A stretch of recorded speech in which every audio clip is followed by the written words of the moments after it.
The Rubik's Cube. Few puzzles in modern history have achieved the global recognition and enduring popularity of the Rubik's Cube.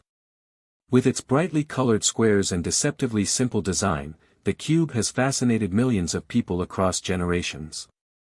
Behind this iconic object stands Erno Rubik, a Hungarian architect and professor whose original intention was not to create a toy, but a teaching tool.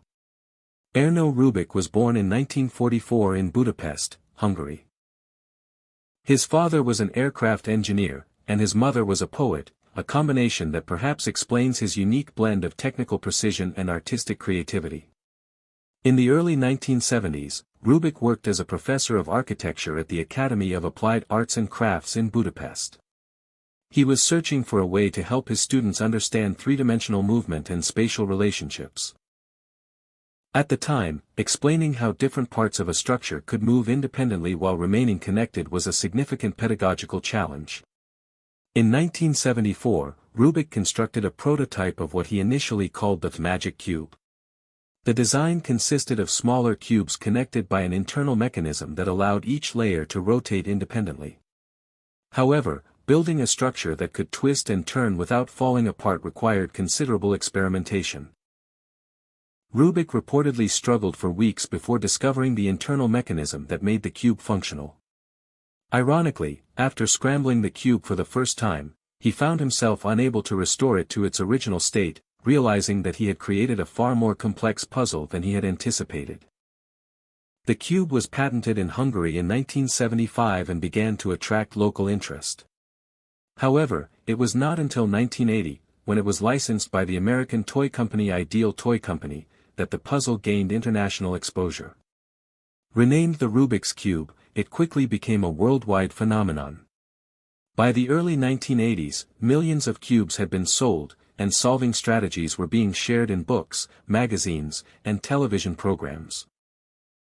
The cube's appeal lies in its mathematical elegance and apparent simplicity. With over 43 quintillion possible combinations, the puzzle presents an immense challenge, yet it can always be solved in 20 moves or fewer from any starting position, a result known as God's number. This balance between complexity and solvability has captivated mathematicians, scientists, and casual players alike. In 1982, the first official World Rubik's Cube Championship was held in Budapest, marking the beginning of organized speedcubing competitions. Over time, solving techniques have become increasingly sophisticated, and world records have been reduced to astonishingly short times. Today, international competitions are organized by the World Cube Association, reflecting the puzzle's transformation from a classroom model into a global sport. More than 50 years after its invention, the Rubik's Cube remains a cultural symbol of intelligence, persistence, and creativity.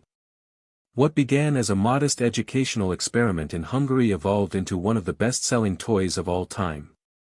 Erno Rubik's creation demonstrates how curiosity-driven innovation can transcend its original purpose and leave an indelible mark on popular culture worldwide.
innovation frequently originates from modest intentions.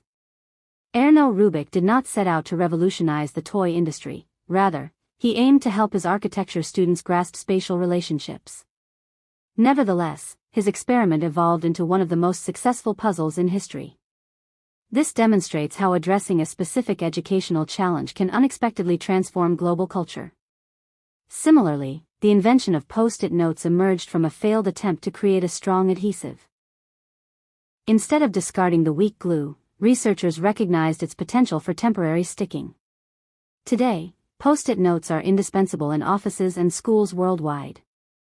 Both examples illustrate that innovation often stems from curiosity, persistence, and openness to unforeseen outcomes. Therefore, small-scale problem-solving can indeed produce far-reaching consequences when creativity and perseverance intersect.